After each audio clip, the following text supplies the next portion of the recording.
Hey und willkommen zu meinem 16. Video aus Schwedisch Lappland. Jetzt ist schon fast der Herbst vorbei hier.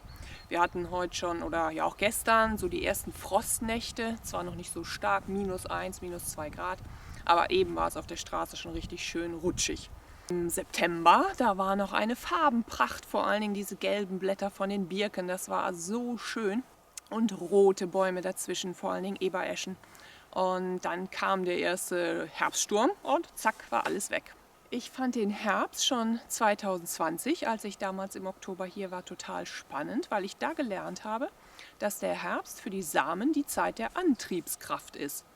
Und da habe ich mich schon gefragt, wie kann das denn sein? Also Antrieb, das verbinde ich jetzt mit Frühling, mit neuem Erblühen, mit neuem Licht und dass man einfach ganz viel Energie hat, um was zu machen.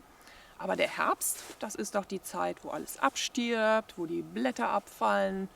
Ja, alles ist eher langweilig, dunkel, kälter. Wie kann das die Zeit der Antriebskraft sein?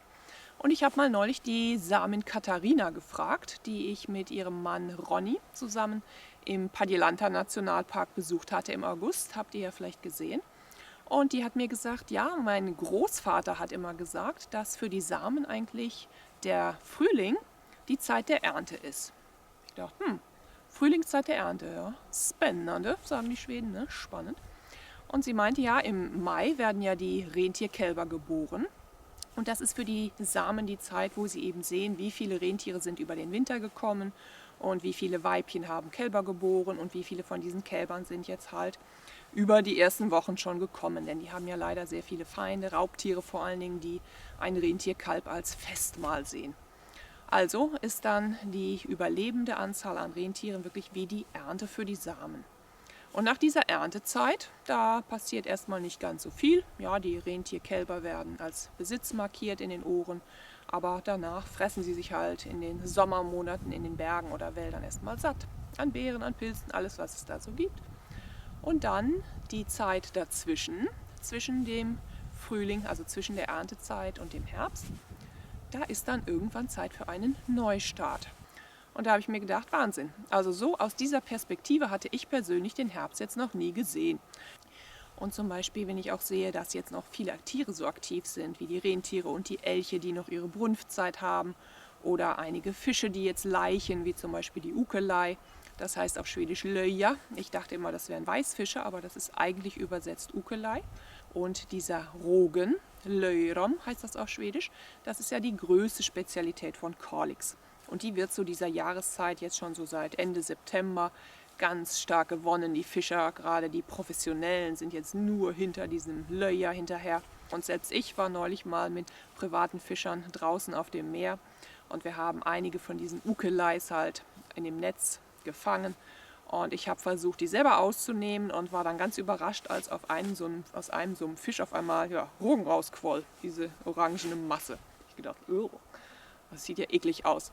Aber das ist ja eine Delikatesse. Und wenn man das dann ordentlich daraus macht und so ein bisschen salzt, dann hat man wirklich diesen Kaviar auf dem Brot auf einmal selber gewonnen. Und das war für mich eine unglaubliche Erfahrung auch, mit meinen eigenen Händen sowas zu gewinnen. Und ich habe mich entschieden, also ich für mich möchte den Herbst auch als Antriebskraft nutzen. Ich möchte Grundsteine legen für das, was ich nächstes Jahr mit meinem Leben mache, nach diesem Jahr in Schwedisch Lappland. Das gibt mir so viel Energie, dieser Gedanke.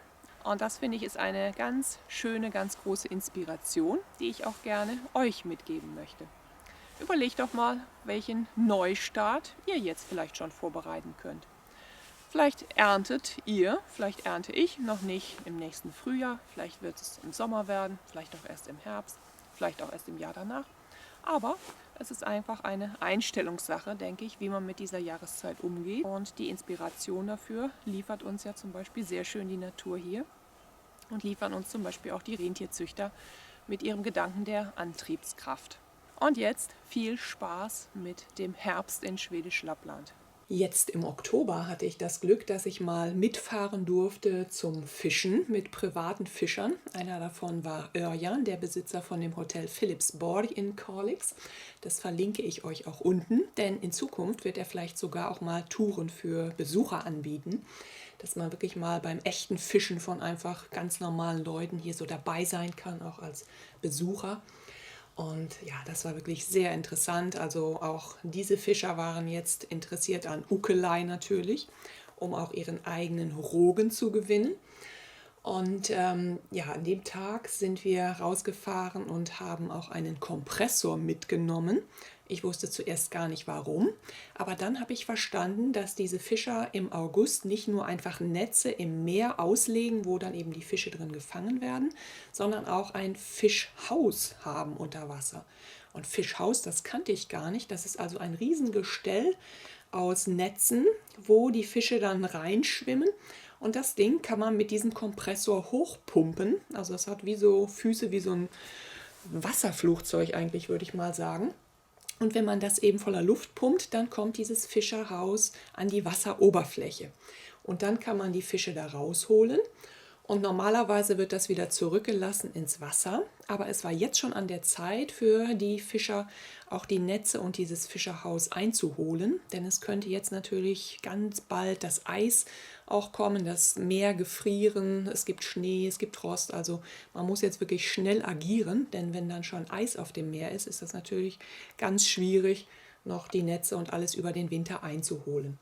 Und da war ich eben einen Tag dabei, wie die 3 Männer in einem Wahnsinnsaufwand die Netze eingeholt haben, sie gesäubert haben von Fischresten, von allem, was da so im Meer rumschwimmt.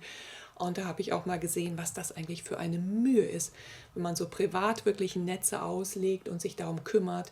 Man muss dauernd hinfahren und dann erstmal die Fische rausholen und am Ende halt dieses Ganze wieder einzuholen, zu verstauen. Das ist also eine ganz schöne Prozedur. Und ich habe auch gedacht, wow, das ist wirklich ein Hobby für die Leute hier, was ganz schön viel Mühe bedeutet. Aber andererseits ist es auch natürlich ein Traum, da bei so einem tollen Wetter, wie es an dem Tag war, draußen auf dem Meer zu sein und seine eigenen Fische dann wirklich zu sammeln und am Abend zuzubereiten.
Ja, und zum Schluss bekommt ihr wie immer ein paar entspannende Szenen aus Baskerie. Ihr werdet sehen den großen Unterschied zwischen Ende September und jetzt, wie jetzt schon alles kahl geworden ist, wie ich am Anfang erzählt habe.